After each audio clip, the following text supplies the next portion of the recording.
చంద్రబాబు నాయుడు మళ్లీ దావోస్ వెళ్లారు. 4 రోజులు ప్రశాంతంగా గడిపారు. ఎప్పట్లాగే దమ్మిడి పెట్టుబడి తీసుకురాలేకపోయారు.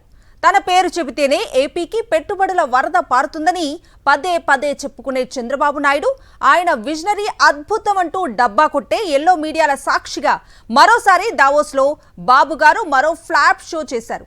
ఏపీ పేరు చెప్పగానే రెడ్ బుక్ రాజ్యాంగం గుర్తుకు రావటం, 2024లో చంద్రబాబు ముఖ్యమంత్రి పీఠం ఎక్కిన తర్వాత జిందాల్ వంటి దిగ్గజ కంపెనీలను వేధించి ఏపీ నుంచి తరిమేయటం వంటి చంద్రబాబు విజన్ వల్ల ఏపీలో పెట్టుబడులు పెట్టడానికి ఎవ్వరూ సుముఖత వ్యక్తం చేయటం లేదు. పెట్టుబడులు ఎందుకు తేలేదని రేపు అడిగితే తామసలు దావోస్ వెళ్ళింది పెట్టుబడుల కోసమే కాదు అంటారు చంద్రబాబు. బహుశా పాలకూర పప్పు ఉలవచారు తినటానికే చంద్రబాబు ఆయనకు దావోస్కి వెళ్లి ఉండొచ్చు. 4 రోజుల పాటు దావోస్ పర్యటనకు వెళ్లిన సీఎం చంద్రబాబు బృందం పెట్టుబడులు ఆకర్షించలేక అభాసుపాలవుతోంది. స్పెషల్ ఫ్లైట్లో సుమారు 20 కోట్లు ఖర్చు చేసి మరీ చంద్రబాబు, లోకేష్లు దావోస్ వెళ్లారు. ఇప్పుడా దారి ఖర్చుల మొత్తాన్ని కూడా పెట్టుబడుల రూపంలో తేలేకపోయారు. గత ఏడాది దావోస్కి వెళ్లినప్పుడు ఎలాగైతే 0 MOUలతో వచ్చారో ఇప్పుడు కూడా అదే పరిస్థితి. రాష్ట్ర చరిత్రలో ఇంత దారుణమైన పరిస్థితి ఎన్నడూ లేదు.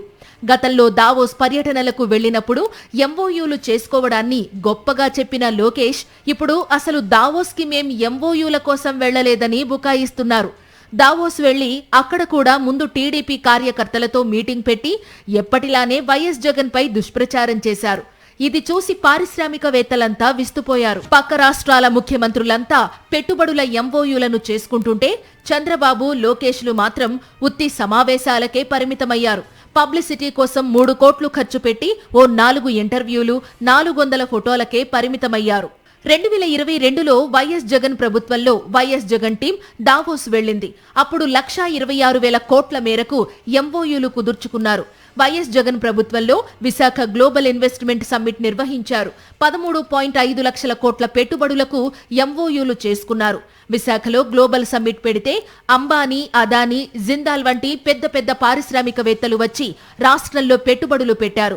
వైఎస్ జగన్ పాలనలో ఏపీ వరుసగా 3 ఏళ్ల పాటు ఈజ్ ఆఫ్ డూయింగ్ బిజినెస్ లో నంబర్ 1 స్థానంలో నిలిచింది. అలాంటి బ్రాండ్ ఉన్న ఏపీకి ఇప్పుడు చంద్రబాబు ప్రభుత్వంలో రెడ్ బుక్ పాలనతో మొత్తం బ్రాండ్ ఇమేజ్ అంతా డ్యామేజ్ అయింది.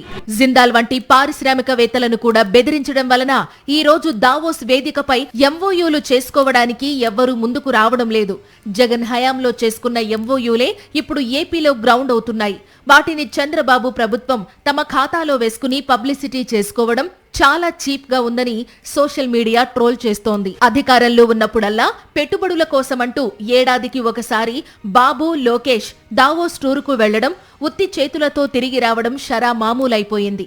2014-19 మధ్య దావోస్ వెళ్లి ప్రపంచ దిగ్గజ కంపెనీలు వచ్చేస్తున్నాయంటూ రాష్ట్ర ప్రజలను ఊహల్లో ఊరేగించి చివరకు ఉసూరుమనిపించారు. రకరకాల దిగ్గజ కంపెనీలతో ఒప్పందాలు చేసుకున్నామని చెప్పారు. కానీ ఒక్కటంటే ఒక్క కంపెనీతోనూ ఒప్పందం కుదరనే లేదు. పెట్టుబడుల వరద పారిస్తామంటూ 100 కోట్లు ఖర్చు చేసి దావోస్ వెళ్లిన చంద్రబాబు అనుకో దమ్మిడి పెట్టుబడి కూడా తీసుకురాలేకపోయింది. పెట్టుబడులు రాకపోగా 100 కోట్ల ప్రజాధనం ఆవిరయ్యిందని ఆర్థిక నిపుణులు ఆరోపిస్తున్నారు. 2015 నుంచి 2018 వరకు వరుసగా 4 సార్లు చంద్రబాబు దావోస్ పర్యటనకు వెళితే ఎన్నికల ఏడాది 2019లో అప్పటి ఐటీ మంత్రి నారా లోకేష్ బృందం దావోస్ పర్యటనకు వెళ్లింది. అప్పట్లో దావోస్ పర్యటనకు 55 కోట్ల వరకు ఖర్చు చేయగా 1 కోటి రూపాయల పెట్టుబడి కూడా రాలేదని అప్పట్లో ఆ పర్యటనలో పాల్గొన్న అధికారులే చెప్పారు. రాష్ట్ర విభజన తరువాత తొలిసారి దావోస్ కు వెళ్లిన అప్పటి సీఎం చంద్రబాబు మైక్రోసాఫ్ట్ వ్యవస్థాపకుడు బిల్ గేట్స్ ను కలుసుకోవడంతో పాటు CEO సత్యనాదెళ్లతో చర్చలు జరిపామని, విశాఖలో బిజినెస్ డెవలప్మెంట్ సెంటర్ ఏర్పాటుకు ఆసక్తిగా ఉన్నట్టు భారీగా ప్రచారం చేసుకున్నారు. ఆ ప్రకటన వచ్చి 10 ఏళ్లైనా ఇప్పటి వరకు మైక్రోసాఫ్ట్ మన రాష్ట్రం వైపు కన్నెత్తి చూడలేదు.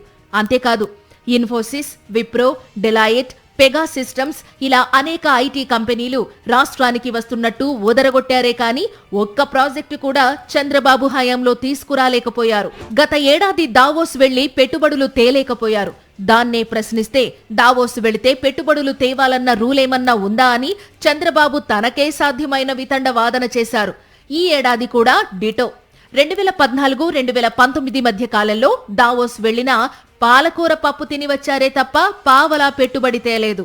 కేవలం 11.9 కోట్ల వ్యయంతో 19 మంది అధికారుల బృందంతో వైఎస్ జగన్మోహన్ రెడ్డి ముఖ్యమంత్రి హోదాలో 2022లో దావోస్ సమావేశాల్లో పాల్గొన్నారు. ఆ సమావేశాల్లో 1.26 లక్షల కోట్ల విలువైన ఒప్పందాలు కుదుర్చుకోవడమే కాకుండా వాటిని వేగంగా అమల్లోకి తీసుకురావడం ద్వారా రికార్డు సృష్టించారు.